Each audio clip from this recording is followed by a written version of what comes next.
সালাম আদান প্রদান হইল শান্তি। সেগুলো যদি আমি সালাম দেই সালাম আলাইকুম, তাই উত্তর দিবা ওয়ালাইকুম সালাম, একে অপরের উপরে শান্তি বর্ষিত হওয়ার লাগে দোয়া করেন।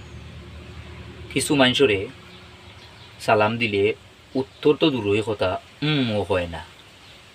ওর তো কিছুদিন আগে এখন মানুষরে সম্মানিত ব্যক্তি সালাম করছিলাম আসসালামু আলাইকুম, সুন্দর করে 2বার করছি, কোনো উত্তর নাই।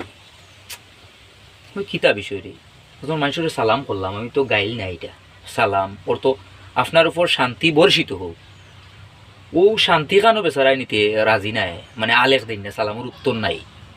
আপনি সালাম ছোটোয় বড়রে বড়রে ছোটোরে দিতে পারে, শান্তি এটা স্বাভাবিক একটা বিষয়। ইসলাম কত সুন্দর, শান্তি সালাম কল্লায় শান্তি দিলে, কিন্তু আমি ভাবি কত স্মার্ট মানুষ, অথচ আমি সালাম করলাম, সালামের উত্তরটা হন্ত বেচারাই দিল না। আসলে ভাবি মাঝে মাঝে যে মানুষের জ্ঞান শক্তি আসলে হই রাখিয়া